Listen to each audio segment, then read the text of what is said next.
Well, I'll start it off a little bit. Here you see our engines firing up. Our three main engines, tremendous amount of thrust there.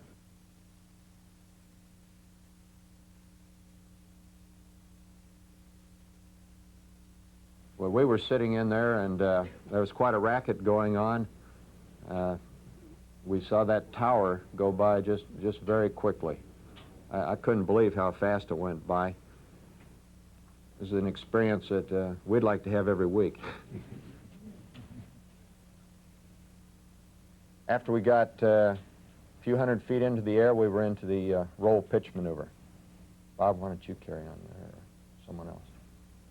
Well, as you all know, very shortly we found ourselves 2 minutes into the flight here, coming up with the SRB separation. We felt on board and saw the separation of a bright flash across all our windows, and we felt the somewhat of a shock or a jolt as they departed. The vehicle had been slightly rough. We felt some bumping, not more than we had expected, but a little bit on the way up during first stage, which kind of went away as we got out of the atmosphere, until finally at SRB staging things were very smooth.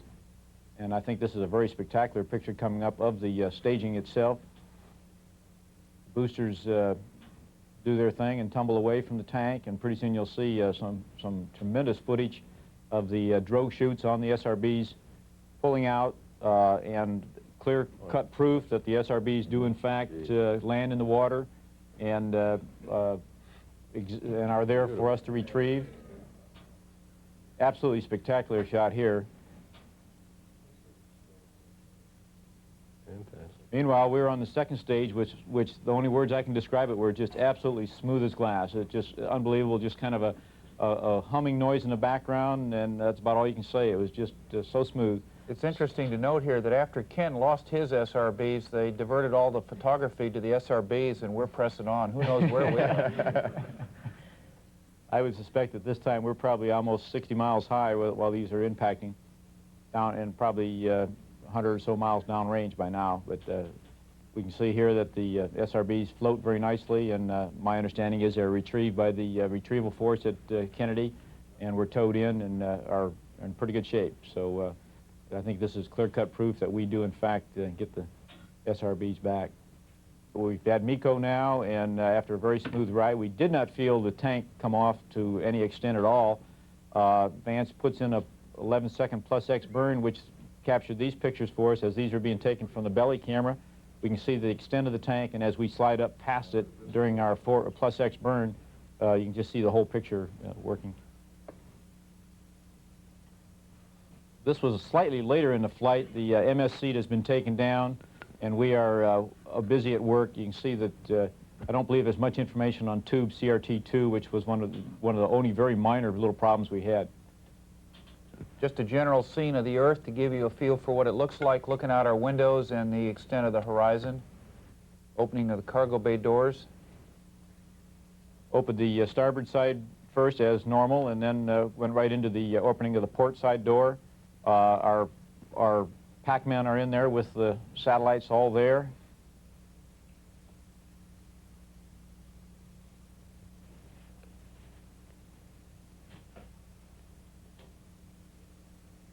Very shortly after we got the doors open, the next job was for Bill to go ahead and get the sun shields closed so we could protect our precious cargo for that throughout that first day in orbit until we got into the deploy and deployment sequence. And the closing of the last sun shield here, as Bob said, immediately post-insertion.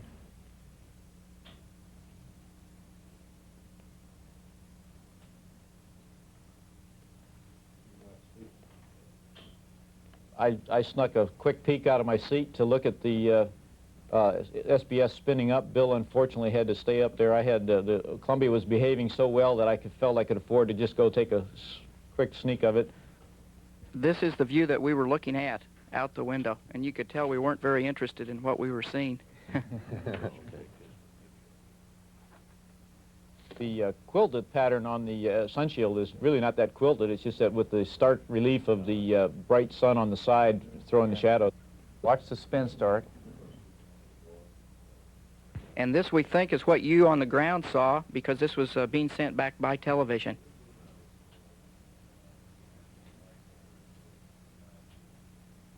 And the same view, but from the other window during the deploy. And that is exactly how it looked. The only difference, in real life, there was a large and loud bang just as it let loose, which got our attention, believe me.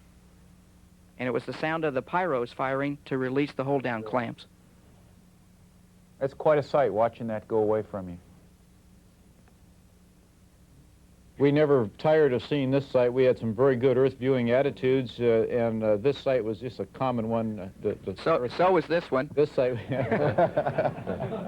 This is a medical experiment. It's not clear who's the experimenter and who's the experimentee. Actually, Yeah. I'm all censored up, and for Joe hadn't yet done it, but the best restraint that we could come up with here was gray tape, so he'd just tape me to the floor, and then we'd press on with the experiment. We were tempted to leave him taped to the floor a lot, but our daily exercise regime, this is Vance. Note the DOP kit floating around there, just hanging loose there. Yeah, the exercise was a great idea. Here we have a scene, Bill preparing food. No, unfortunately, all the scenes of preparing food is Obermeyer preparing food, and I think I was a class cook or something. There's a message there. All the people eating were Obermeyer, too.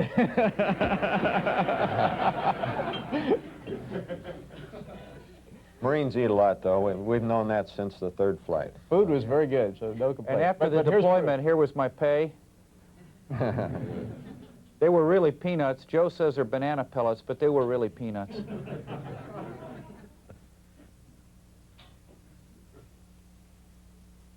And even Joe got something to eat here. Some of our pitch about habitability, we worked as a four-man crew. It got crowded as times, as you noticed. Joe had a strange way of eating. There he's got it. Watch the parts that have spilled now. Watch them. There he gets that one. There he got the other one. All. And that was quite literally a fruit cocktail, and just the stickiness kept it on the spoon. Joe cleaned up his plate. This is the famous Vance brand slow roll in space. It doesn't show up too well, but Florida and the Cape are down here in the background. We are rolling the vehicle as part of one of the DTOs associated with the antenna testing. And watch the sun come across the aft part of Columbia. The crew, it felt a little bit like rolling an airliner over Florida.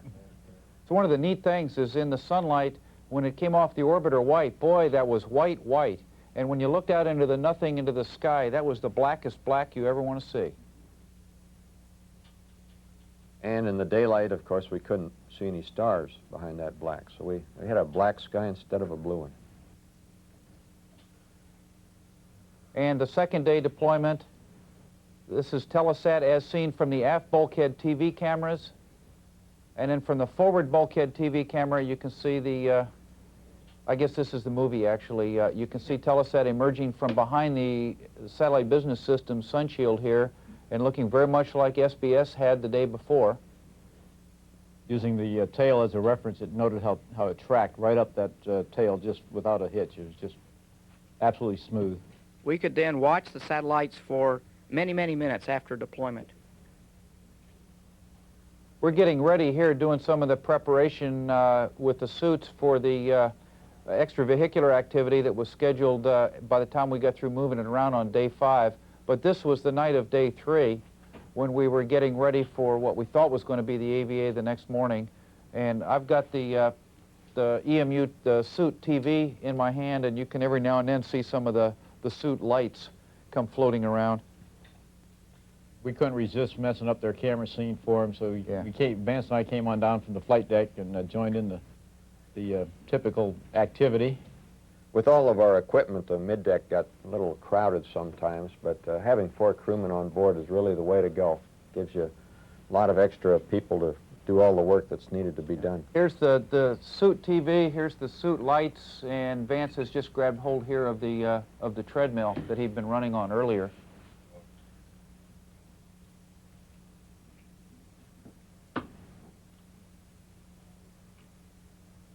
And just a general sense of what 0G is like. Don't get the idea that this was how we were trying to get organized. This was after we were organized.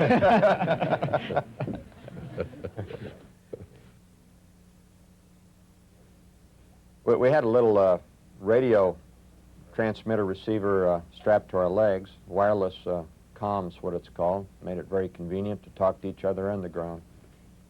In all sincerity, I think we did bring back a lot of good data with respect to the habitability. Here's Joe working on the flight deck with a student experiment, using one of our handholds or footholds that we put down on the floor.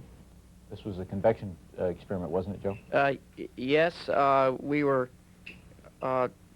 releasing fluid in pans and then heating it to see if it moved in the same way it does on Earth. It turns out it does not, and it was quite a surprise. Vance is again working on the exerciser while I'm pulling out the theodolite to take the theodolite measurements that we took on the third day. Just shows the ease of moving about, just float, just push off one side and push up to the other side. Joe's getting the camera ready for the EVA. We're putting the thermal wrap on it and then going to put it into the airlock. This was on the morning of day 5. Here's Bill in the airlock. That's me. The extensive thing here, that's our winter spacesuit, and the lightweight one here is the summer weight spacesuit. No, seriously, I was in there at that point having checked out Joe's fan, and we had the liquid-cooled garment hanging underneath because we needed it connected. And I've finished that, and at this point what I'm doing is evaluating one or two of the things that we had hoped to look at in more depth outside, in particular the use of that hook that I'm leaning forward here to connect to a handrail as a secondary restraint. And it comes out of the mini workstation that you can see right up in here on me. And in a minute I'll go and I'll lock a lever here that'll let the tether no longer come out, and then I'll push and force against that.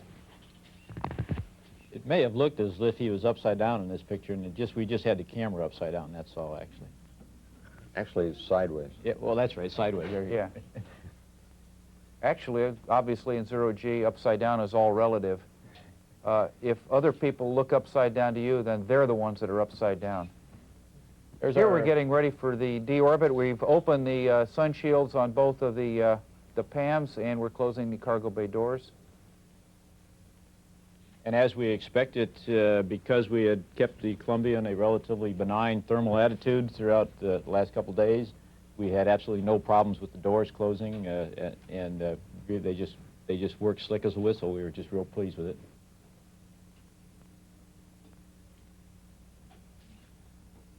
And we see the Pac-Man again. Right. Just as a reminder, the radiators are extremely shiny, and that's what the reflection on the radiators. The radiators cover the inside of the door, and they are very shiny, and they're reflecting all the inside of the payload bay. At this point, we were getting ready to come home. I don't think we were all that anxious to come home. We were enjoying it up there. But, we were going to be running out of all the things you need to sustain operations up there in a day or two. It is not true that I ate all the food, so we had to come home because of lack of food. That's not a true statement.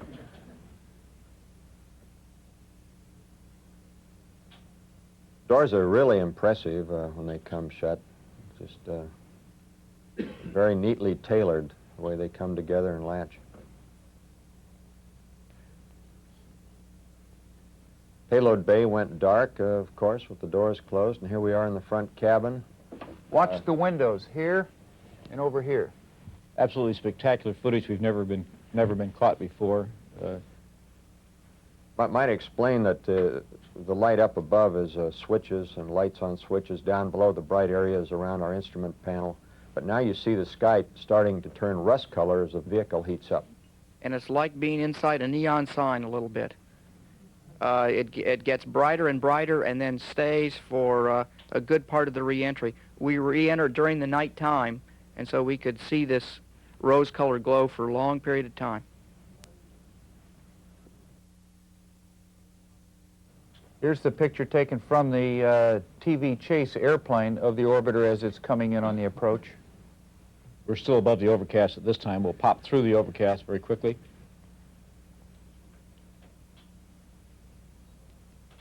Came out below. Of course, we were landing around sunrise, so you can see the reflection of the sun off the the ship. Makes a very nice picture. We were down below 10,000 feet at this point on our 19-degree glide slope coming for pre-flare. The pre-flare maneuver is just a pull-out at 2,000 feet, which occurs over the Edwards dry lake bed that you see in the lower part of the picture here. And we were shooting to land on a concrete runway, which will come into view a little later.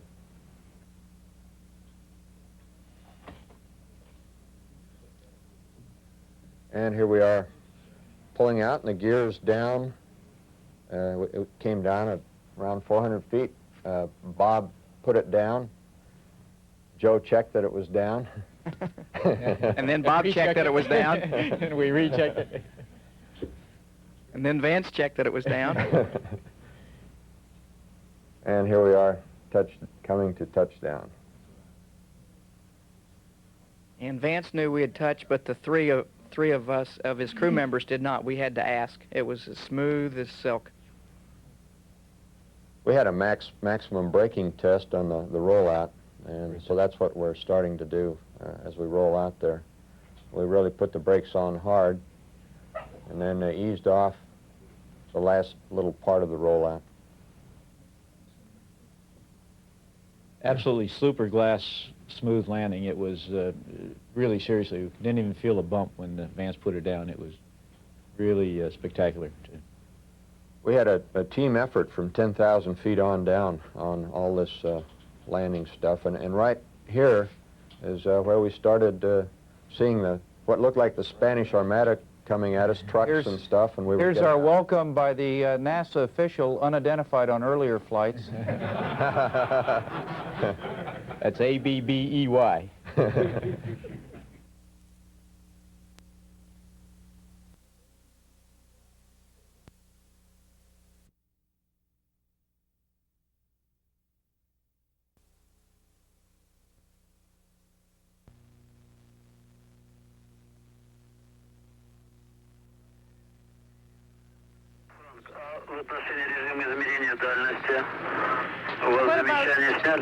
What about this, what you told me before about the ranging? Do you still have some doubts about that, or is everything resolved now? We're getting good ranging data now, Yuri. Сейчас мы получаем хорошие данные по измерению дальности. 9/10 of a mile and have him wired. Super, Tom. Houston, flight, ЦУП Москва. Корабль «Союз» готов к стыковке. Sure, the flight director and the other people here in the control center are happy to know that. I'd like you to know that Apollo is go for dock also. Спасибо, Юрий Степанович, очень рада это слышать. Я уверен, что все остальные наши управленцы и руководитель полета будут тоже очень рады это слышать. Что касается Аполлона, Аполлон тоже готов к стыковке. And if you'll excuse me just for a minute, I'll pass that word on now. Вы меня сейчас извините, я передам ваше разрешение на стыковку. You can see his antennas from out here, deck now. Roger. Apollo, Houston, I got two messages for you. Moscow is go for docking. Houston is go for docking. It's up to you guys. Have fun. All righty, sounds good. Palomino, Mila, Alexei. Mid-July 1975. An American Apollo spacecraft and a Soviet Soyuz spacecraft prepare to join in Earth orbit, 140 miles above the Atlantic near Portugal. During their two-day joint flight, astronauts and cosmonauts transferred between spacecraft. They conducted space experiments, and they tested a compatible rendezvous and docking system, evaluating its potential as the universal standard on future spacecraft for docking and rescue. The mission climaxed more than 3 years of planning and preparation, a time during which differences in language, in technology, in political creed were set aside in favor of the common goal. This was the mission that opened the door to international manned spaceflight, the mission that set the course for joint flights of the future. This was the mission of Apollo Soyuz.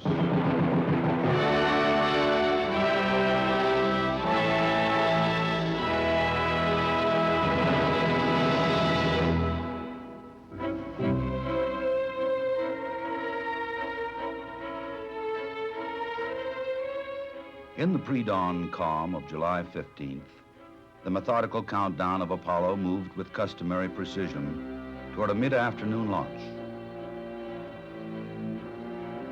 Of lesser note was the fact that this would be the last flight of Apollo Saturn.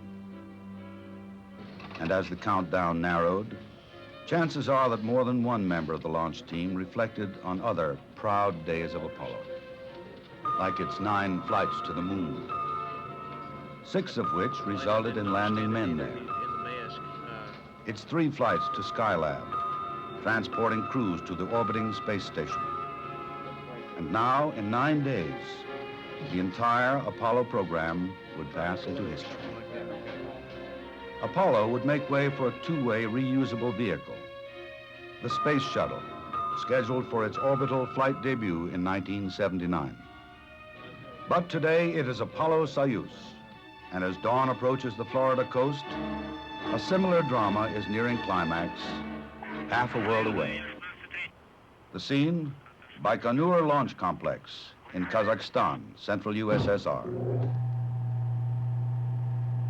The Soyuz spacecraft, its crew approaching the end of pre-launch checks, is about to signal the start of this historic mission.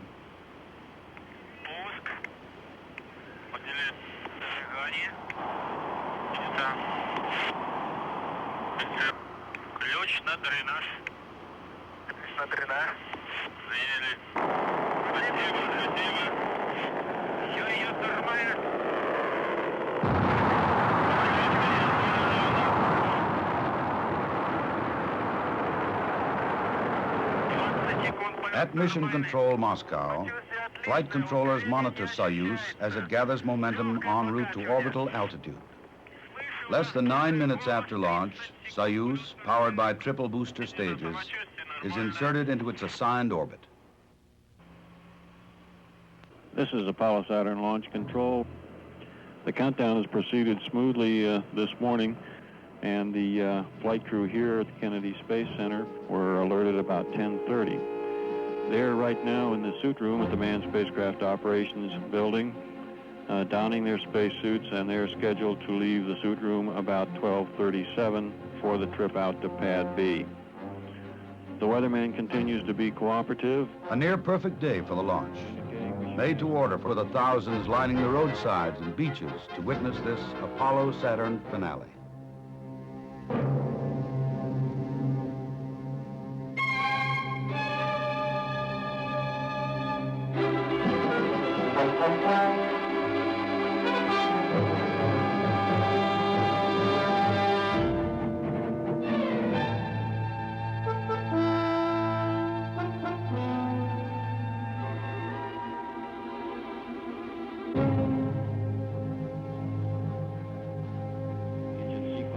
At 3.1 seconds in the countdown.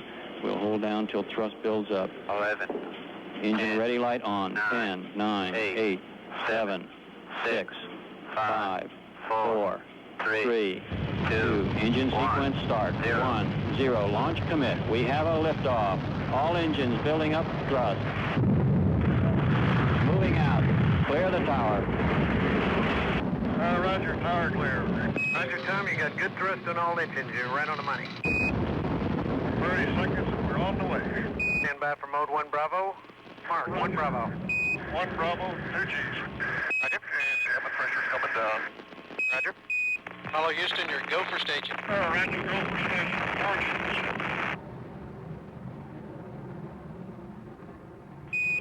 Okay, and that light is out on the 4B. We got acceleration. Roger. Apollo is placed in orbit. 5, 6, 8, 9.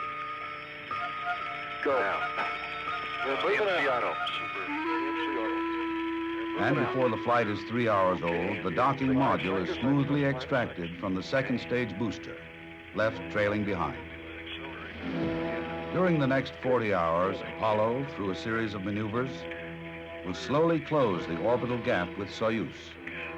The 2 crews will meet again, not as members of this or that nationality, but as friends who for 3 years shared their separate cultures and customs, and a part of themselves.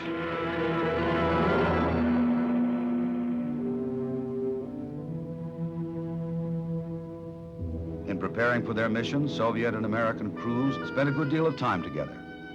In formal mission training, in learning about the other man's culture, in getting to know the man himself.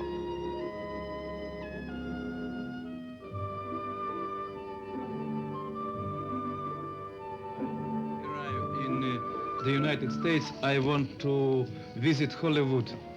Alexei Leonov, Soyuz commander. Because I want to be a movie star. Colonel in the Soviet Air Force. No, I don't want. Tom Stafford want. In 1965, on the flight of Voskhod 2, he became the first man to walk in space. Right now, we're optimistic we'll meet the launch schedule. The hardware's in good shape. As far as astronaut and cosmonaut training, we're in good shape. But when you put the whole thing together, The that's Apollo gonna be a commander, big problem. Air Force General Thomas We have a lot Stafford. of concern about it. Before this mission, he had flown 3 times in space. He was commander of Apollo 10, the mission that orbited the moon and qualified the lunar module for subsequent lunar landings. A civilian and a veteran of the U.S. space program, Donald K. Deke Slayton.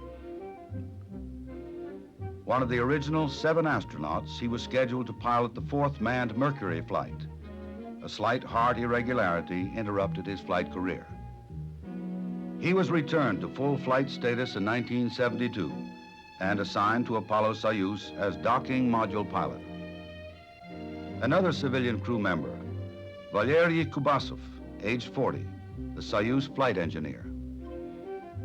On Soyuz 6, he successfully performed the first welding experiments in the zero gravity of space.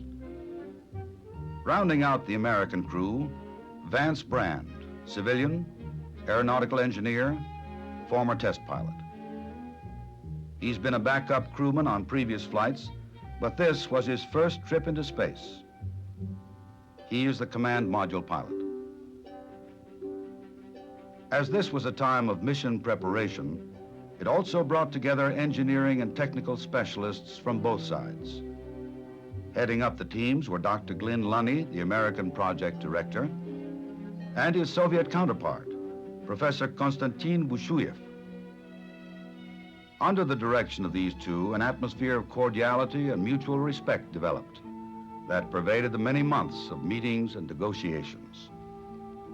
Joint groups were assigned to 5 general areas: communications and tracking, life support and crew transfer, mission planning, control and guidance, and mechanical design. This latter category included the building of the first universal docking system. The system's development, its ultimate testing in space, constituted the specific goal of the Soviet-American Space Agreement signed in Moscow in 1972 by the chief executives of both nations. Although each nation designed and built its own half of the docking system, the interface, that is the physical mating of the two, was a single design. Considering the language barrier, the differing technologies, 2 diverse political systems, the development program moved with relative ease. There were differences, to be sure, but none that was above negotiation and compromise. Perhaps Professor Bushuyev put those differences in the proper light. He said, "In our joint work, there has been only one contradiction. Dr. Lunny drinks black coffee, and I drink mine with cream."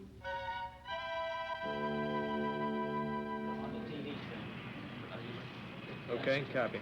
This is Apollo Control. Apparently the TPI maneuver was indeed successful.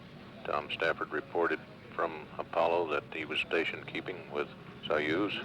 Both control centers, Moscow and Houston, have given a go for docking. Soyuz Apollo, track switches. I need you 5 by 5. Apollo Houston. Can you see the Soyuz? He's hidden behind the docking module. Aha. Here he comes, just above the docking module. Looks real pretty.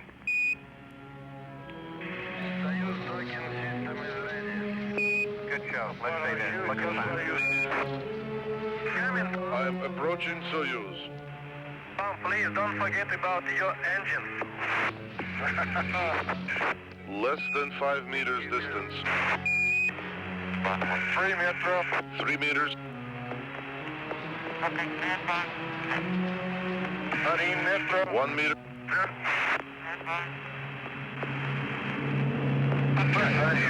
Contact. Capture. We also have capture. Roger, Tom. We'll pass it on. Soyuz and Apollo are shaking hands now. Houston, Apollo. Go ahead, Tom. Говорит Professor Bushuyev at the Tell Miami. Professor Bushuyev it was a soft docking. Around the world, millions watch and listen as the two spacecraft become one.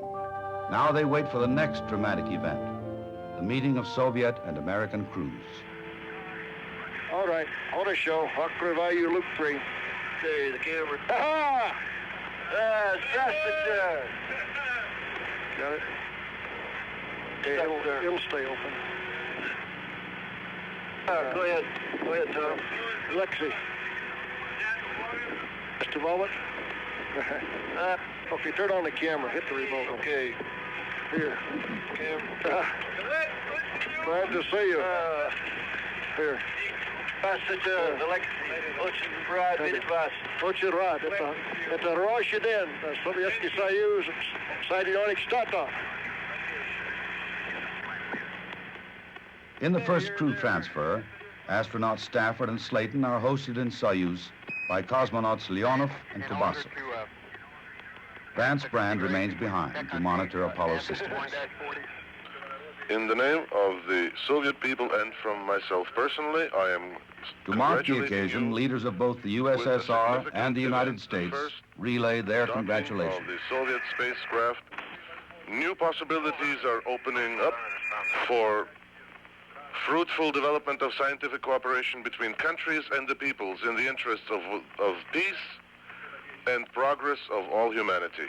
I wish you successful completion of the planned program and a safe return to Earth.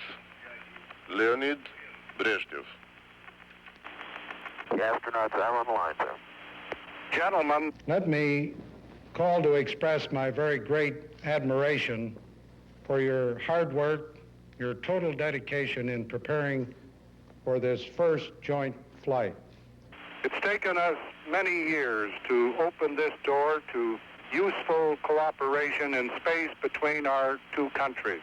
And I'm confident that the day is not far off when space missions made possible by this first joint effort will be more or less commonplace. And may I say, in signing off, here's to a soft landing. Thank you very much. Thank you, Mr. President. Among ceremonies scheduled for this first day of joint flight are the exchanges of national flags by the spacecraft commanders. Later, they sign certificates of docking for the Paris-based Fédération Aéronautique Internationale, the organization that validates all aviation and spaceflight records. Finally, they sit down to dinner in space, Russian style. Right now, I've just finished some strawberries reconstituted. I'm deep eating some too. We're getting ready to eat some borscht, as you can see here.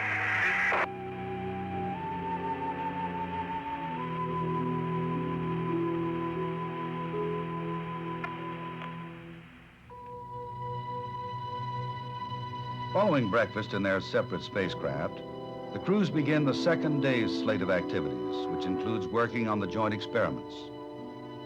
An electric furnace is aboard for high-temperature testing of metal alloys and crystal material samples. One of these samples is a joint experiment. Investigators believe that uniform mixtures of metals and perfect lattice structures can be consistently achieved in materials in the non-gravity of space. In the day's first transfer, Vance Brand visits Valery Kubasov in Soyuz, and Colonel Leonov is hosted by astronauts Stafford and Slayton in Apollo. Hello, American people. This is Soviet American TV. Activities begin with a tour of both spacecraft. Kubasov shows Soyuz to the American audience. Tom Stafford explains Apollo to Soviet viewers. It's been a most rewarding 2 days here in space, working with the Apollo-Soyuz project. Soon after the third transfer, the spacemen field questions from the Soviet and American Soviet press. Union and the rest of the world has seen is the results of the determination, the cooperation and the efforts by the governments of the two countries, by the managers, engineers, and all the workers involved. It's been a very rewarding experience. Roger, it's Moscow's turn to ask the questions that have been proposed by the press there. Thank you, Bo. Алексей Леонов. Насколько считаете вы комфортабельным корабль «Аполлон»? И как вам нравится американская Consider пища? the Apollo spacecraft to be, and how do you like the American food? Я сегодня 6 часов пробыл на космическом корабле «Аполло», это в космосе. Но, as all philosophers say, the best part of a good dinner is not what you eat, but with whom you eat. Today, North of New England, as the workday ends, Tom Stafford presents Alexei Leonov's spruce tree seeds to be planted in Russian soil, a gift from the American people to the people of the Soviet Union to provide a living memorial to the flight. The spacecraft commanders also join the two halves of an Apollo-Soyuz medal. One half launched with Soyuz and the other half with Apollo to symbolize the link-up in orbit. When time comes to retire to their own craft, it's das vidanya and goodbye. The joint experiments would resume the following day, but only by voice. The next face-to-face meeting would be in Moscow in September. This is Apollo Control. At acquisition here, we should have confirmation of undocking and a real-time television picture of Soyuz from Apollo as it backs away in preparation for the solar eclipse experiment. Solar eclipse occurs briefly and infrequently on Earth, giving scientists too short a time for adequate study. But with two-manned spacecraft and proper maneuvering, a solar eclipse can be simulated. Thus, with Apollo blotting out the solar disk, the Soyuz crew train their cameras on the solar corona, recording pictures for later study.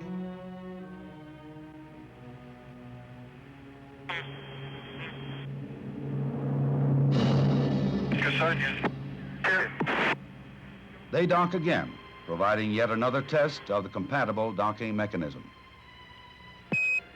Apollo Houston, it was a beautiful docking. We had a good picture. We can see Italy coming up in the Mediterranean right now.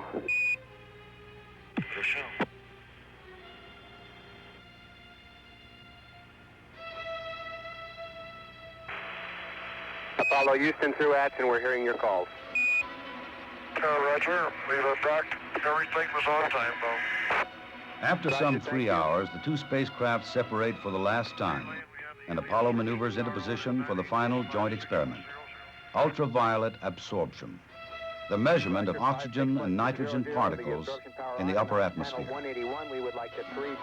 Apollo directs light beams of special wavelengths to a reflector mounted on Soyuz. The beams bounce back to Apollo and are there analyzed by a spectrometer. It is the first such measurement by this method. The results have given investigators a clearer knowledge of outer atmospheric makeup, including the quantities of ozone in the upper atmosphere. Termination of the experiment signals the end of the joint phase of the mission, and the separation between spacecraft grows more distant with each successive orbit. Apollo will fly solo for 4 more days, but the crew of Soyuz makes ready for return to Earth.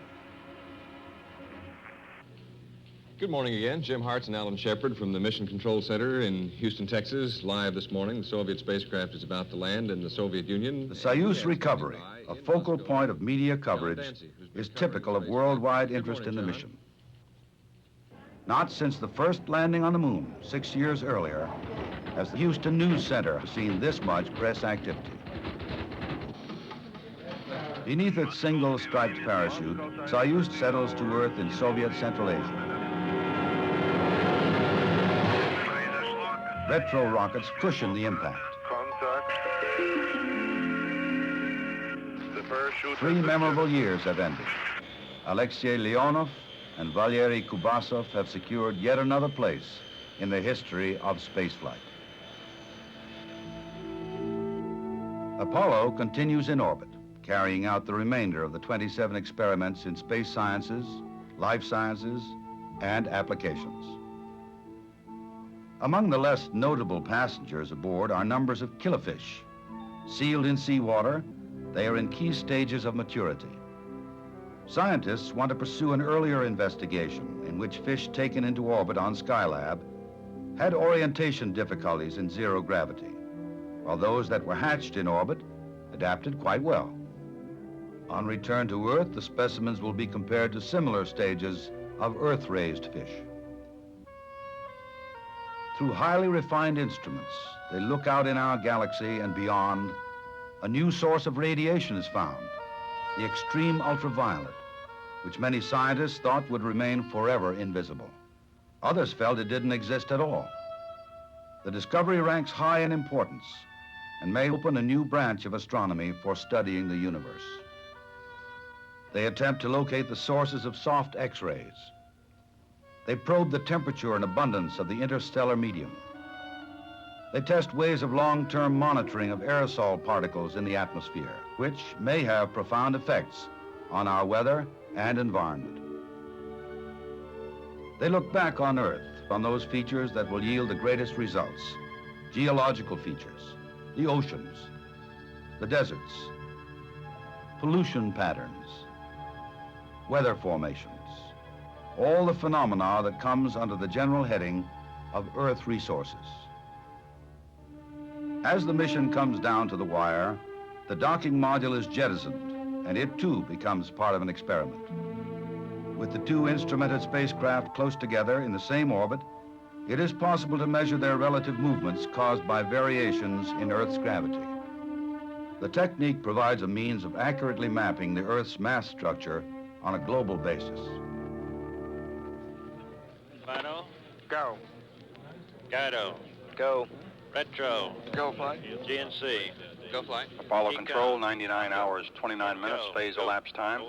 Flight Director Frank Littleton pulsing his flight controllers. ECOM reports everything looks fine. Go for the burn. Okay, Crip, everything's up.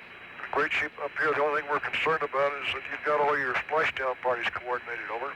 Well, I've been working on that. Okay, sounds good.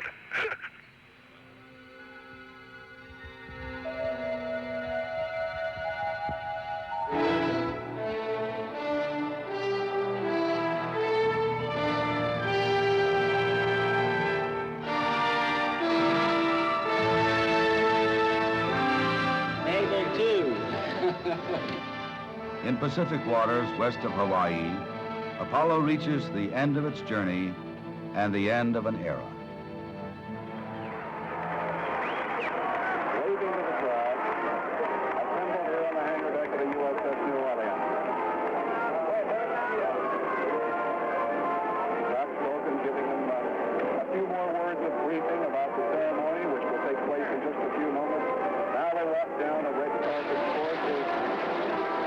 Thank you. I know it's customary to say that it's great to be back. We're happy to be here. We didn't know it at the time, but during re-entry, gas from the attitude thrusters had entered the command module, creating a hazard. Quick action by the crew in recognizing and correcting the problem avoided a potentially tragic incident. They were later hospitalized in Hawaii for observation and treatment. The symptom cleared in a few days, and the crew was released. The spirit and the letter of the 1972 joint agreement had been dramatically fulfilled. Hopefully, it represents a prelude to the future, to a time when all mankind will share the work and the dividends of space. The Space Shuttle is a major step in that direction. The shuttle will transport into orbit a European development called Space Lab. With 10 countries of Europe sharing construction and cost, men and women of many nationalities will be able to apply their creative talents aboard Space Lab for the benefit of the world community. But for Space Lab, for Shuttle, for all the cooperative space efforts to come, the groundwork has been laid by Apollo-Soyuz, the model for the future.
May 18th, 1969. We were almost ready. Man had orbited the moon once. Man had test flown the lunar module, the lunar landing craft, in Earth orbit once. But before we would commit men to a lunar landing, there were still a number of things to be worked out. This was the mission of Apollo 10. In the words of its commander, Tom Stafford, to sort out all the unknowns and pave the way for a lunar landing.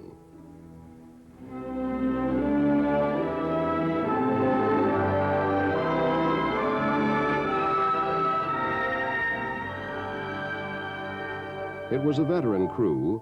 Spacecraft Commander Tom Stafford had flown on Gemini 6 and 9.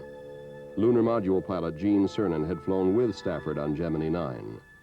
John Young had been on Gemini 3 and Gemini 10. They would face problems on Apollo 10, problems that would be solved for Apollo 11. Most would be minor, but they would be solved.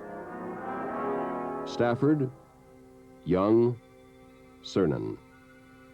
They brought to their mission enthusiasm, dedication, responsibility, even amazement. And through the means of color television, they took us with them as they played their part in man's greatest adventure. We are go for a mission to the moon at this time. Tom Stafford reports they are go. We're coming up in the 20-second mark. T-minus 20 seconds and counting.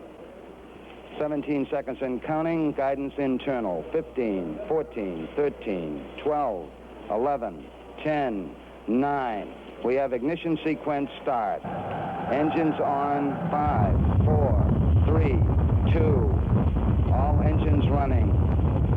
Launch commit. Liftoff. We have liftoff 49 minutes past the hour.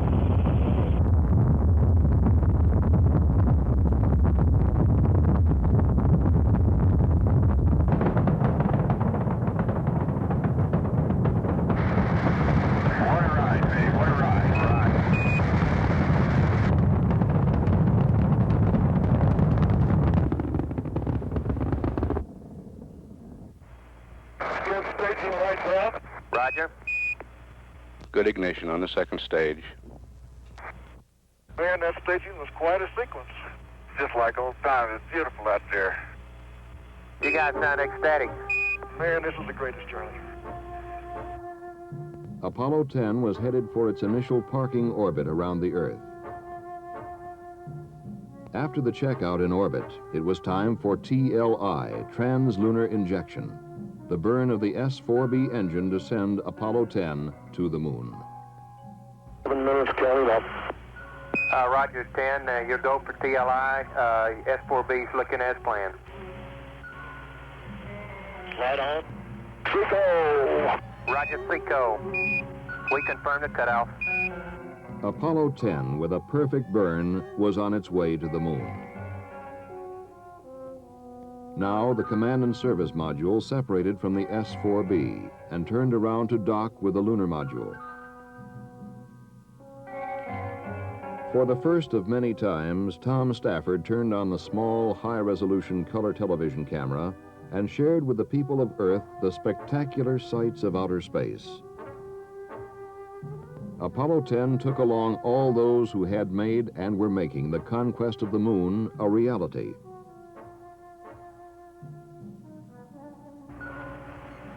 Charlie, we can't be more than about 5-10 feet away.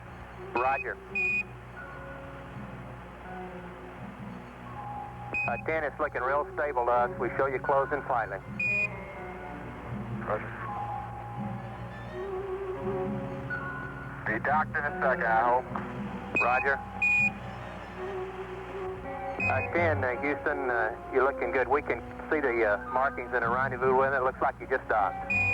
Roger, we got a capture. You haven't fired yet. Roger. Snap, snap, and we're there. Got 2 grays. Roger. You saw the docket, Charlie. Gene, we can read the numbers on the limb docking window. During the docking, Apollo 10 encountered its first problem. The mylar containing the insulation on the spacecraft hatches had broken, releasing a snowstorm of fiberglass in the zero gravity.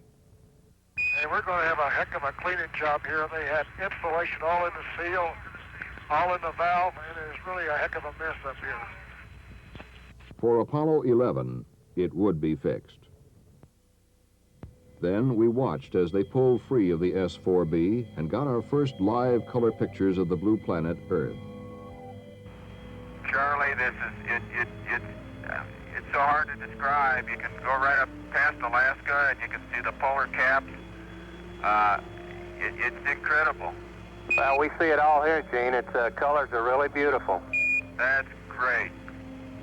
And the blackest black that you ever could conceive is the setting for all this. Right. So Stafford, Young, and Cernan began their coast away from Earth, their speed continually dropping as the arms of Earth's gravity tried to pull them back. To control the temperature of the spacecraft, they performed a slow, steady rotation. Yeah, it sounds like shortly we'll soon be about 55,000 miles out, huh? Yeah, that's right. Sounds like a long way from home, Joe. It was time to continually check the trajectory and the spacecraft. The command module, call sign Charlie Brown, the lunar module, Snoopy. It was time for conversation, and it was time for showing the people at home on the Earth what space travel is like. And up here, for one time, you have your choice. If you don't like things right side up, you can go upside down. I just do whatever he says. Roger, down here. Okay, we got one of you in each direction. That's the only way to fly. Farther and farther from Earth, Stafford, Young, and Cernan flew on their wingless flight. Now, off the rotating home planet, day and night became only a progression of minutes as the spacecraft rotated at 3 revolutions an hour. Okay, we're about to finish that ambulance thing, and we're going to psych out.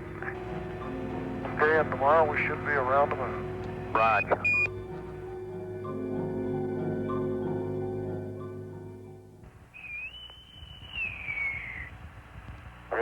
Reveille, up all hands, heave out, price up.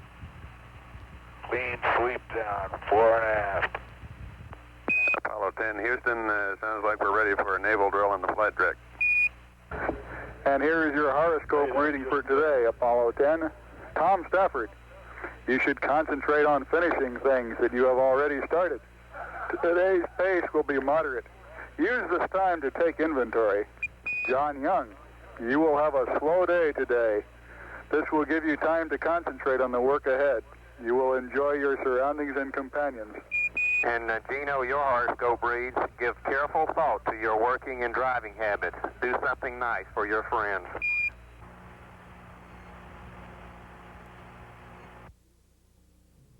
The crew of Apollo 10 was getting ready for lunar orbit. Checklists gone over, clocks synchronized, computers updated. As the time for the lunar orbit insertion burn neared, the men in mission control concentrated on their displays. Houston, Apollo 10, just tried looking out as far as I can out of the top hatch window and still can't see the moon, but we'll take your word that it's there. Over. It's there plus 60 miles. No guarantee on that. Apollo 10, Houston, 2 minutes to LOS. Everybody here says Godspeed. Okay, and we'll see you right on the other side in orbit. Roger. LOS, loss of signal. The burn to place the spacecraft into lunar orbit would take place behind the moon, out of contact with Earth. Later, a second burn would make the orbit circular, 60 miles above the moon. The flight controllers waited for AOS, acquisition of signal. We have AOS. Hello, Apollo 10, Houston, over. Roger, Houston, Apollo 10, you can tell the world that we have arrived. How's the view, 10? Charlie, it might sound corny, but the view is really out of this world. For the second time, 3 Americans orbited the moon. The electronic senses of Miss Finn, the manned spaceflight network, followed their flight, measuring precisely their orbital path. Information vital to the success of the first manned landing. On the first orbit, the crew turned the TV camera on the scarred lunar landscape. See a crisis up here. That's the first real thing I'm positive of that I've seen that I recognize, and boy, it really stands out. Stafford, Young, Cernan, 250,000 miles from Earth, 60 miles above our desolate satellite.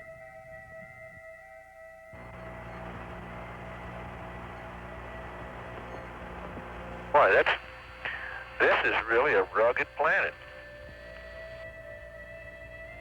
But also looking out at the horizon and some of the mountains we can see down here, that's going to be a real kick tomorrow down at 50,000 feet. Over. We copy that.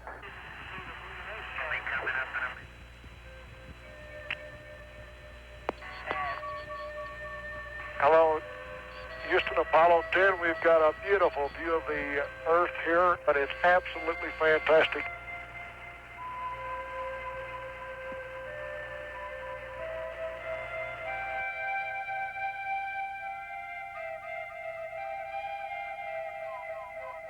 Now it was time for Lunar Module pilot Gene Cernan to crawl into the lunar module called Snoopy to check it out for the next day's descent.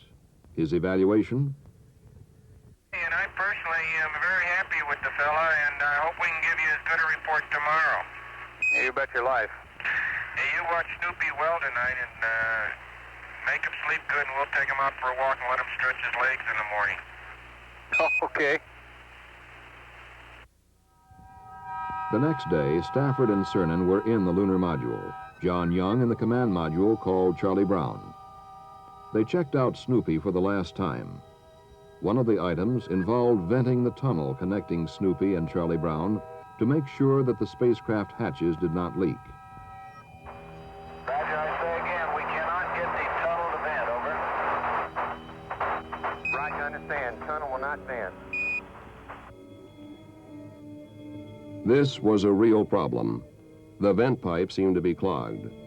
However, the hatch integrity was checked by reducing the pressure in the lunar module. The inability to reduce pressure in the tunnel also caused a 3.5-degree rotation between the two spacecraft. Not enough to endanger undocking, but for Apollo 11, it would be fixed. Okay, Charlie Brown and Snoop, 3 minutes going over the hill. You go for undocking, and we'll see you around the other side. Roger. Roger. The undocking took place behind the moon.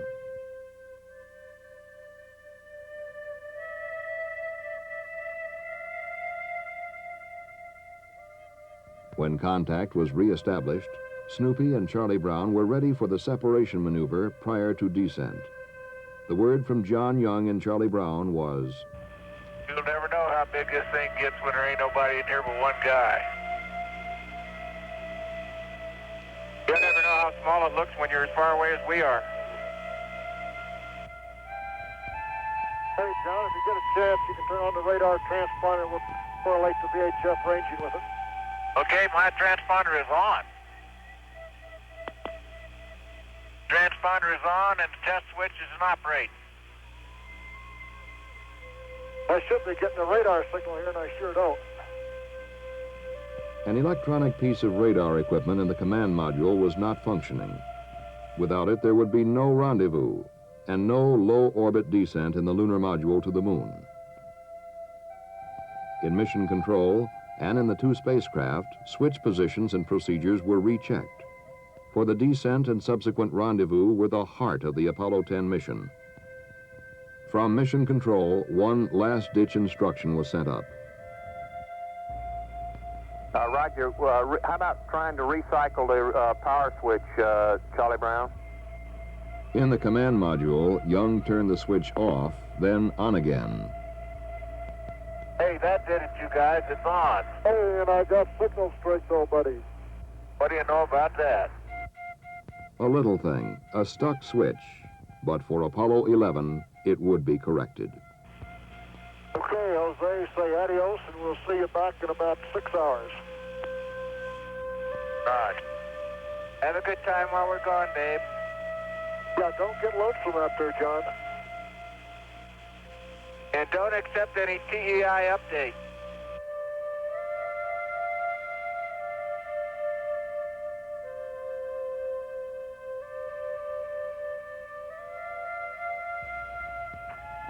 Charlie Brown, Houston, 45 seconds to LOS. You're still go for DOI. DOI, Descent Orbit Insertion, would come about 180 degrees from landing site 2, the primary site for Apollo 11. According to the inexorable laws of celestial mechanics, this burn of the lunar module descent engine would put Stafford, Cernan, and Snoopy less than 10 miles above the site. Once more in mission control, they waited for word from the moon. Houston, Charlie Brown. They're down there among the rocks, mumbling about the boulders and things right now. 8 miles above the surface, 35,000 feet over the ancient hills. Then a communications problem. Contact with Snoopy was reestablished through Charlie Brown. Hello, Houston, this is Snoopy. Right, Snoop, go ahead. We is going, we is down among them, Charlie. Roger, I hear you weaving your way up the freeway. Roger, fantastic, Charlie, fantastic. Roger. Charlie, babe, it's fantastic, babe, really.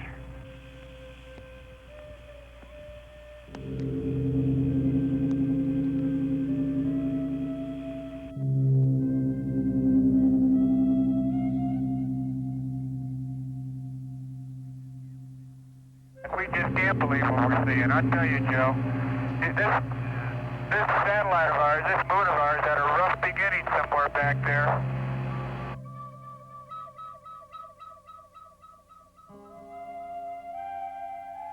I tell you, we're down here where we can touch the top of some hills, though.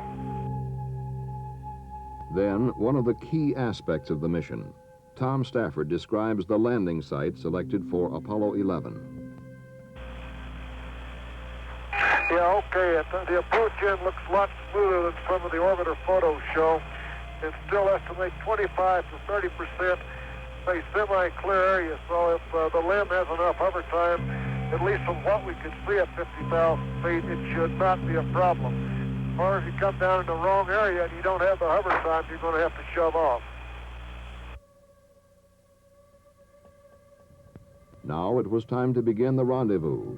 On this first low orbit, they would make the initial burn to put Snoopy and Charlie Brown into the proper phase relationship for the coming maneuvers.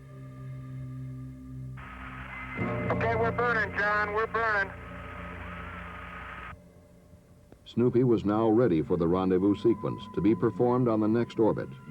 Once more, they rounded the battered face of the moon.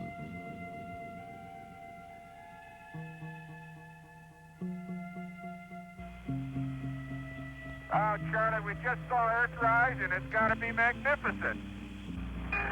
Charlie, I don't know how the big man must see things, but if his view is any better than ours, it's got to be fantastic.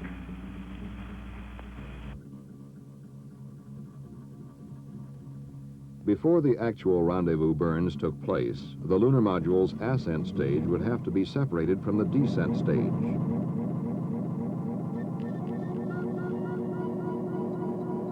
But during the separation, something went wrong. Snoopy began to roll rapidly. Get out of there, babe.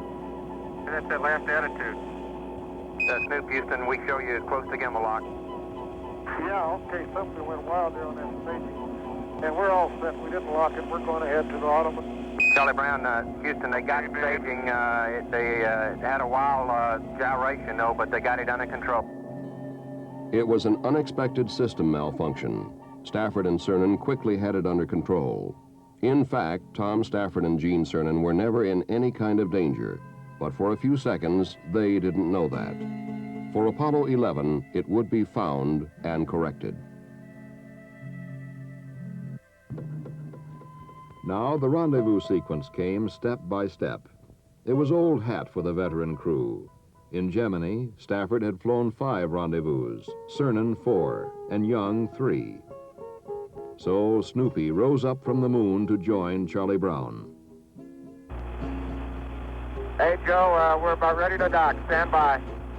Okay, John, you're into about 5 feet, babe. Looking beautiful. Hello, yes, Snoopy and Charlie Brown are hugging each other. Yes, sir, roger that. We heard him down here. But the day was not over yet. They still had to prepare the ascent stage and command module for their final separation. We're all back in the command module. The tunnel's all locked up, and we're in attitude and standing by the SEP here when you give us the word. We can go ahead and separate now, Charlie Brown. Okay, Houston, we'll give you a countdown. We're all set to go for SEP. Give you a 5 count. 4, 3, 2, 1, fire. Dan, when he leaves, he leaves. Yeah, it was right into the sun, babe. Right into the sun. Actually, like Tom said, there's a lot of people who did a good job, and I tell you, these vehicles so far, that little Snoopy was a real winner. We concur. That big Charlie Brown is no slouch either. The next day, Apollo 10 stayed in orbit around the moon. The orbital deviations of Apollo 10 were being determined with greater and greater precision. On board, there was more photography, more landmark tracking and navigation. With each revolution, the figures were being pinned down closer and closer in preparation for the arrival of Apollo 11. Joe, Jack Smith, there's some very interesting looking things that sort of look like volcanoes. There's one on the backside that if it was in a different setting, you could call it Mount Fujiyama. I saw.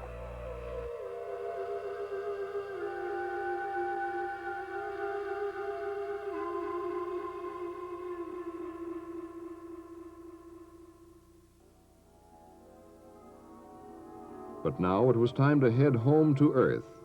Trans-Earth injection. The one burn of the mission that absolutely had to work.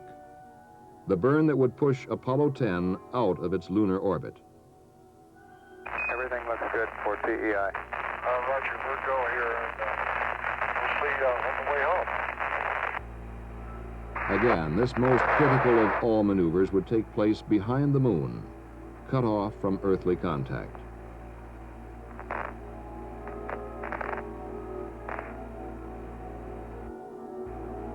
Roger, Houston, we are returning to the Earth. Over.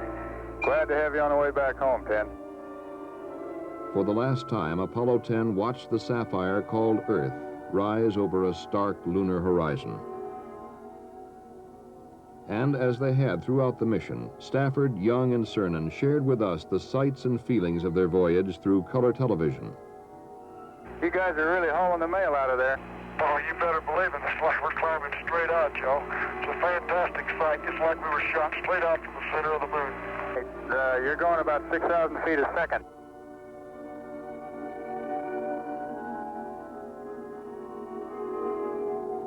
As the crew of Apollo 10 hurtled earthward, they decided to perform one more test. A test not in the original objectives of the mission, but a test that would solve a problem that had baffled space engineers for years. Somebody finally came up with the idea of using a razor and brushless shaving cream. That's amazing, Tim. Absolutely. That's what the space age does for you. I'll tell you, Charlie, that's one of the most refreshing things that's happened in the last couple of days. That was really great. You guys really look good.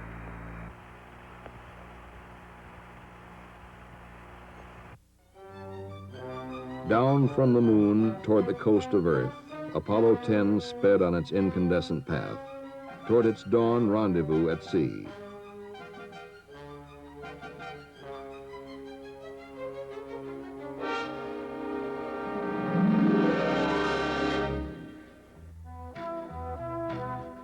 Problems had been met, faced, and solved, for that was the mission of Apollo 10, to sort out the unknowns and pave the way.